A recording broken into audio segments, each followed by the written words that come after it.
কোরবানি ঈদের মূল আকর্ষণই হলো এই হাতে মাখা বিফ।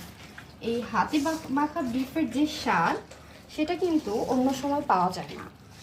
হাতে মাখা বিফের প্রিপারেশন নিয়ে নিচ্ছি। অনেকেই হাতে মাখা বিফ রান্না করতে পছন্দ করে মাংসের ওপর সমস্ত মশলা দিয়ে, কিন্তু আমি একটু ভিন্নভাবে করি। যেমন কড়াইয়ে যে সমস্ত মশলা লাগে, তেল থেকে শুরু করে আদা রসুন জিরা হলুদ মরিচ যা যা লাগে যাবতীয় সব একসঙ্গে দিয়ে হাতে মাখিয়ে তারপর মাংসটা দিতে, এতে করে আমার মনে হয় মাংসের সাথে মশলাটা খুব সুন্দরভাবে লাগে। আর মশলা মিসিং হওয়ার যে একটা ব্যাপার থাকে সেটার কোনো চান্সেস থাকে না। আর আপনারা কত স্টেপে আজকে মাংস রান্না করলে সেটা জানাতে পারেন, এবং কোন মাংসের স্বাদটা খুব বেশি মজা হয়েছে সেটাও জানাতে পারেন। আমার সেকেন্ড স্টেপ চলছে এবং রান্নার পরে আমি বুঝতে পারবো যে আসলে কোনটা বেশি স্বাদ হয়েছে। ধন্যবাদ।